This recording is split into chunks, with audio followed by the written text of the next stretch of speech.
The next question from WhatsApp. Assalamu alaikum wa rahmatullahi wa barakatuh. Wa alaikum assalam wa rahmatullahi wa barakatuh. Dr. Zakir Naik, my name is Nuruddin M. Abdul Karim from Abuja, Nigeria. I am a big fan of you, Dr. Zakir. We, the Muslims of Nigeria, love you for the sake of Allah, including me. When you delivered lectures in Nigeria in 2023, when the time for Salah came, you kept on giving lecture as though the time of Salah is not important. Please clarify, sir, is there a ruling in Islam that da'is who do dawah can suspend their Salah because of dawah? Jazakallahu khairan. May Allah continue to protect you and guide you. Brother Nuruddin Abdul Karim from Nigeria asked a question that when I went to Nigeria in 2023, I went in the last week of October and in the first 10 days of November 2023 to Nigeria, and I gave several lectures. So the question the brother has posed that in some of the lectures, you continued giving your speech even the time of Salah was there, as though Salah is not important for a da'i and he can delay his Salah. Let me tell you very frankly that as far as the farz are concerned, for a da'i, he is more obliged.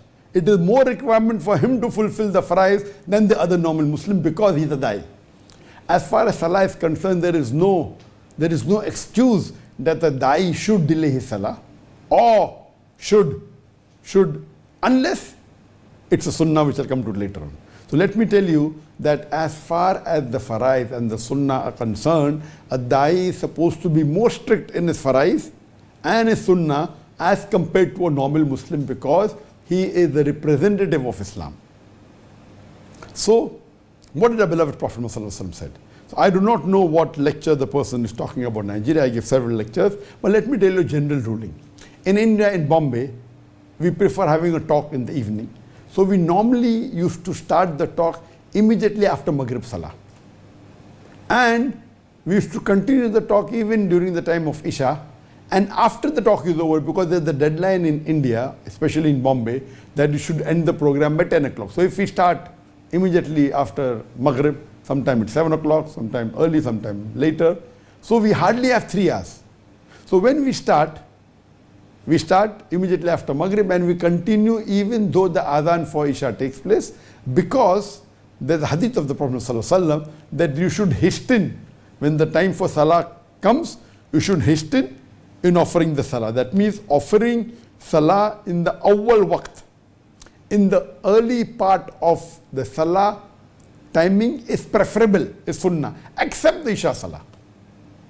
So because the hadith, which some of you may not be aware, that as far as Fajr is concerned, the Zohar is concerned, the Asr is concerned, the Maghrib is concerned, the moment the time starts, the Adhan takes place, you should try and pray the Salah in Jamaat as soon as possible. So normally the Talah's time is after 15 minutes, sometimes 20, sometimes 25. But the exception is Isha. That in the Isha Salah, you can delay. And Isha Salah can be prayed up to Nisful Layl. So in India, because especially in Bombay where the deadline was 12 o'clock, as a deadline, you have to end the talk officially by law if you are doing in public. If you are doing closed door, no problem. Most of my program is outdoor, in public. So to take advantage, we have to start at 7 or quarter to 7 depending upon the time of the year and continue till 8, 10 and stop it.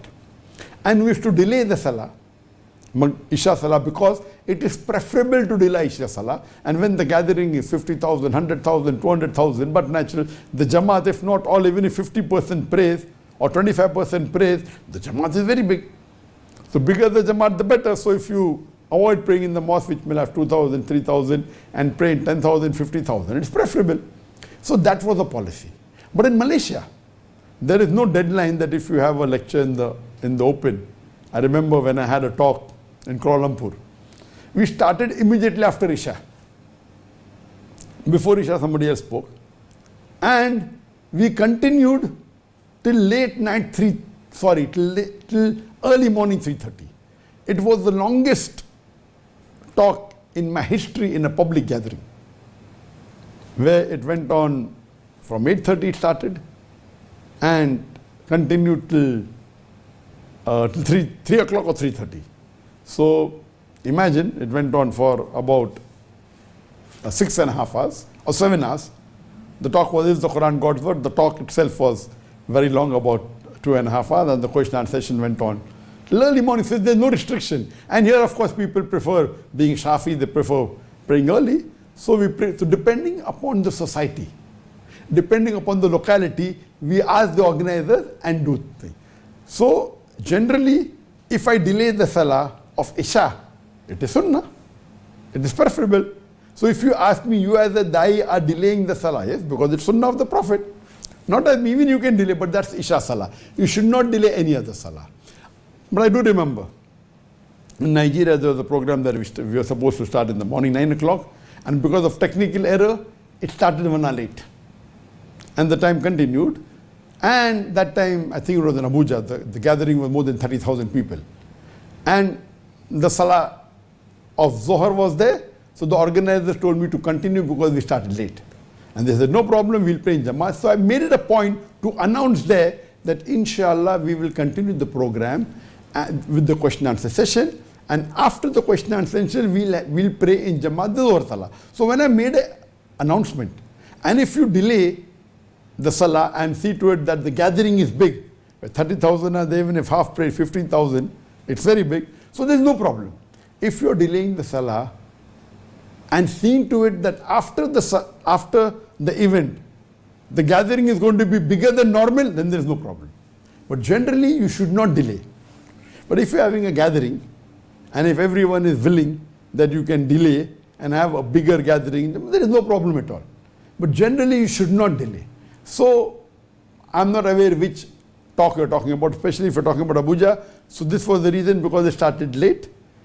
Whenever we organize programs, we see to it that we always stop when the adhan is there. We stop the program, we pray, except the Isha Salah. So if we are the organizers, we are in control. So normally when you give talks, you should look, but as me as a dai, if I'm a traveler, my rules are different.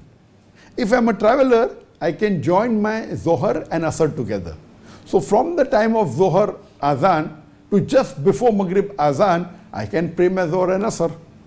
So, but if the organizers advise me, I have to follow because they know the custom. But I cannot break my usul. So when I'm a traveler, I have to do Jama Asr. So I can pray any time from immediately after the Zohar Azan to the end of Asr time, just before the Maghrib Azan, I can pray. So I'm not breaking any one of my rules. So if the organizers advise me something, knowing the culture very well, as long as I'm following my sunnah, there's no problem. Similarly, with Maghrib and Isha, I as a traveler can join. Otherwise, it is generally preferable to pray your salah in Jamaat in a mosque, or a Jamaat of a big gathering of 10,000, 50,000, 100,000, depending upon the audience. So praying in Jamaat is preferable. The Prophet said in Sahih Bukhari that you will get 25 times more sawab. You will get 27 times more sawab. So it's preferable to pray always the farz salah in Jamaat in a mosque. Unless, of course, you're traveling. Even while I travel, most of the salah, I try and see to it that we pray in Jamaat, preferably in a mosque. So this answers the question that for a dai, there is no exception for any of the faraiz. In fact, a dai should be more particular, that he reads, that he follows, he does all the faraiz and even does the sunnat, especially the sunnat al-muaqqada, the highly recommended sunnah, and see to it he follows more of the teachings of the Quran and the hadith as compared to other dais. There is no exception that because he is dai, he can pray late or he can pray less. No, this is totally wrong, and we have to adhere to the teachings of Allah and the Rasul. Hope that answers the question. Assalamu alaikum wa rahmatullahi wa barakatuh.